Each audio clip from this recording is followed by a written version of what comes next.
Hey, good morning, everybody. What a weekend. I hope the fathers out there had a great Father's Day. Um, Sometimes when I do these videos, there's some things that I intend to say and try to plan out a little bit, and other times I just kind of wing it. Today, there was so much that would be content for me anyway. I'm not going to be able to put it all in there, which is fine. I got plenty of time to do that. But one thing you'll learn about me, unfortunately, or maybe fortunately, I don't know, maybe it's a blessing, maybe it's a curse. One little thing with me can trigger, um, 9, 10, 12 other thoughts, so I'll tend to bounce around from time to time and things like that. But one of the things I want to kind of talk about today was that this very moment is kind of a special time because it's exactly 3 weeks from this time that I'll be heading over to my departure point to take this journey. And as it's getting closer, it's certainly becoming more real as we go. The support has been great. Still so much to do. Every day my to-do list includes some things, and today's no different. So again, I could talk a lot about those things, but it was really one thing that happened over this weekend that triggered 9, 10, 11, 12 different thoughts that I had, and I wanted to kind of share them with you. I had a great Father's Day with the kids. One thing I got as a gift, I'm not a big gift guy. I think the gift is the everyday stuff, but I love mantras, sayings, adages, whatever you want to call them.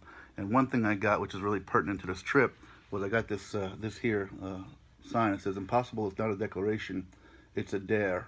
And if you think about that for a moment, in life for all of you, but in particular for me and what I'll be going on, there's a lot of naysayers out there and things like that. Even I question 3,000 miles by foot, but I'm pretty comfortably confident that I'll get this done. In fact, one of the questions I was asked over the weekend is how's training going, especially with this heat. It's going to be in the mid 90s here in PA today, and just so anybody or everybody knows, I've kind of ceased training, and my rationale of thinking of it is I was doing 15 miles a day every other day for a couple of weeks. I know I can do it, and frankly, I just want to save the wear and tear on my body. Like I said, I'm going to be doing 6 days a week or 20 miles a day, and I don't need to put any more wear and tear on my body.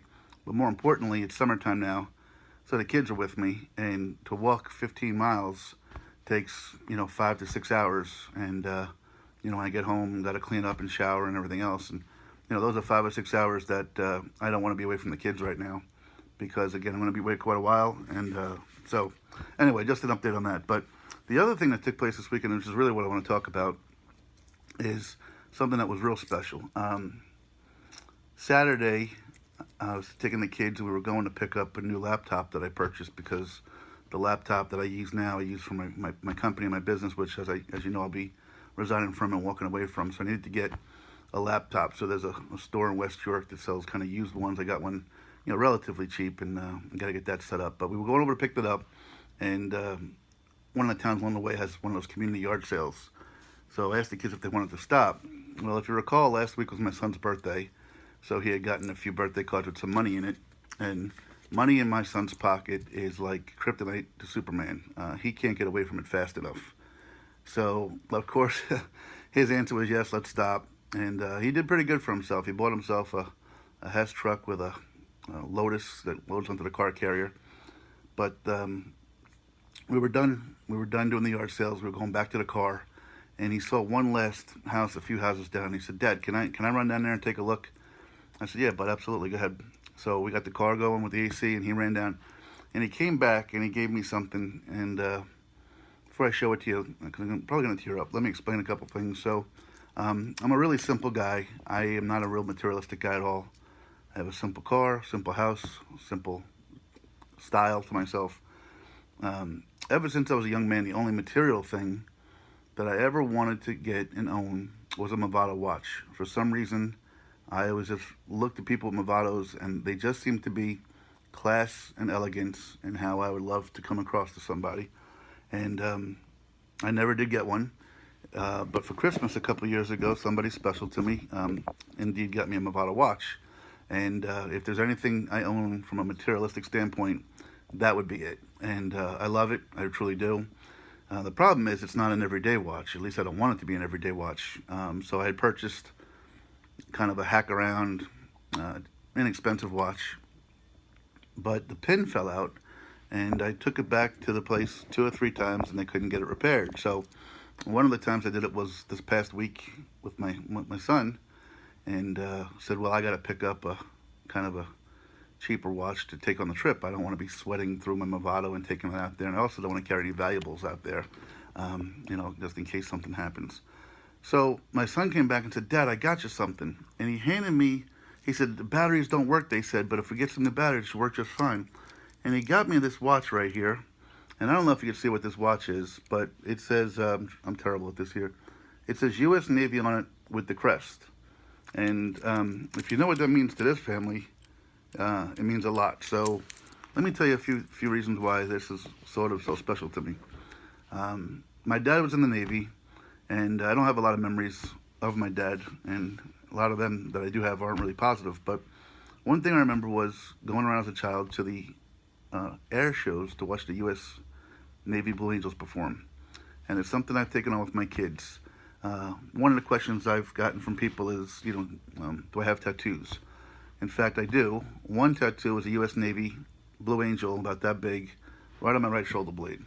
When I was a young man, if you know the Blue Angels, and hopefully through some videos I'm going to attach, you'll see that they fly in formation, a real tight formation. It's breathtaking. It brings me to tears when I go and see these guys. But I had imagined wanting to be a dad that I was going to get a Blue Angel across my back for every child that had in formation. Of course, that was in days when I was in a lot better shape, and people might have actually seen them on my back. But anyway, so I do have on my right shoulder blade a U.S. Navy Blue Angel. The other thing that kind of ties into all of this is, first of all, when I was recruited by a company to relocate from New York back in '95, I was given a choice from Virginia on up to Chicago. I couldn't be from Jersey up to Maine, and they weren't licensed up there. And I chose Reading, PA, because one of the last memories of my dad was going to the Reading Air Show. So one of the reasons a primary reason that I relocated to Central Pennsylvania was because of the Reading Air Show, the Blue Angels, my memory of it, and so forth. So that's kind of a neat thing. On top of that, a few things I could talk to folks about. Guys in particular love, and have that need for speed, as they say in Top Gun, right? And, I was never into auto racing when I was younger, but I got out to Central PA and got into NASCAR and cars. And a friend of mine, I may post a couple of his pictures. He races, I guess it's called a Mitchell car, I'm not sure. But, speed is something that guys in particular love. And I have to laugh because when I hear people talking, I'm a sports guy as well, they talk about our NASCAR drivers, athletes, and things like that, or golfers, athletes, whatever it may be.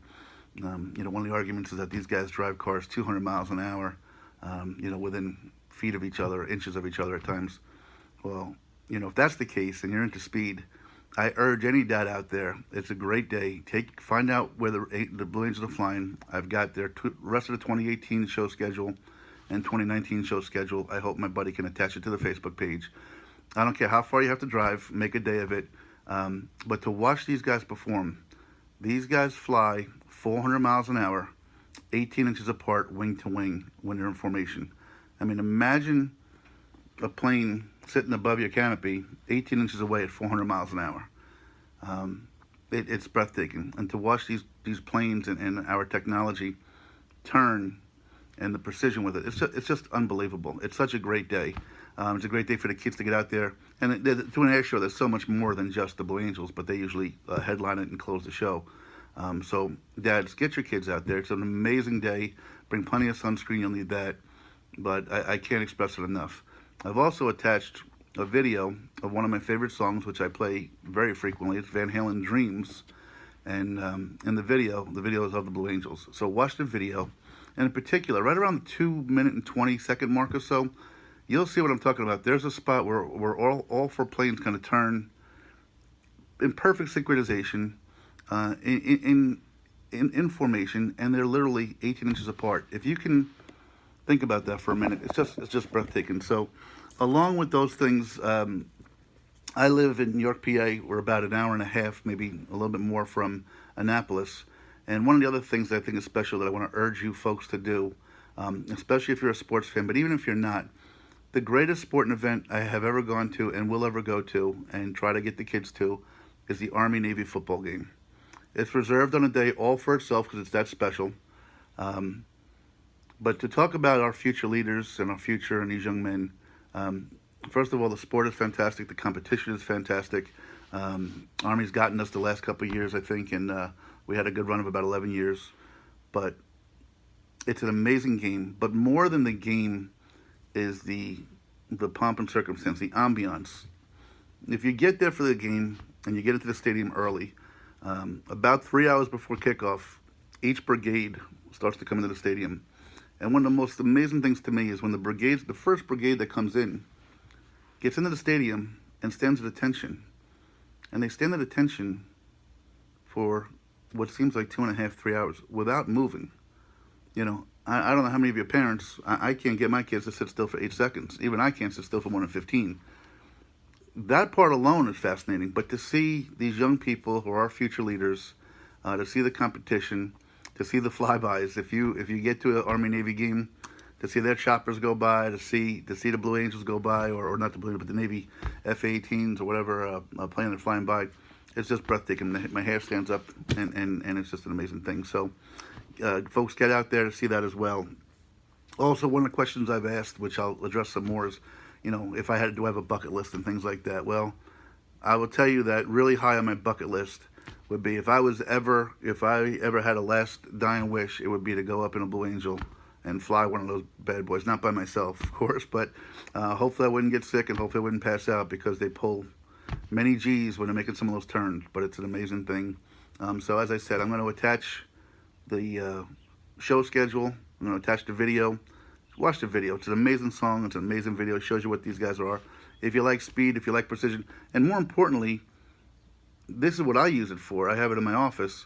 If you think about it as in a management role, think about it as a coaching role, think about it as a parenting role. You know, when you talk about the little things, when you talk about trusting each other, teamwork, you know, if one person is just slightly off, talk about doing the little things. There's not a better example somebody could use to demonstrate those things than, you know, the Blue Angels. I mean, again, they're flying 400 miles an hour in perfect synchronization. At times they fly directly at each other and turn separate ways and go like this. You know, I just use it as a mentoring tool, as a teaching tool, because again, you can't be careless, you can't be lax, you can't be non-trusting. You can't have someone not trust in you, because it's just what it is. So yeah, I've rambled on long enough about that. Some of you guys may have tuned out because maybe it's not your thing, but if it's not your thing, please just watch the video. Trust me, and you know, it might not mean as much to you as it does to me, but it's still a pretty amazing thing. I'll have some more stuff coming up. I've finalized where I'm leaving from. I have some positive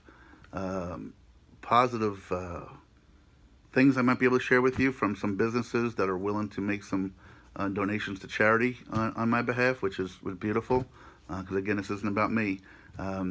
So I'll share that as we go along here. So thanks for listening, guys. Love you, everybody. Landon, Kira, Grace, love you guys. And I'll talk to you tomorrow. Bye-bye now.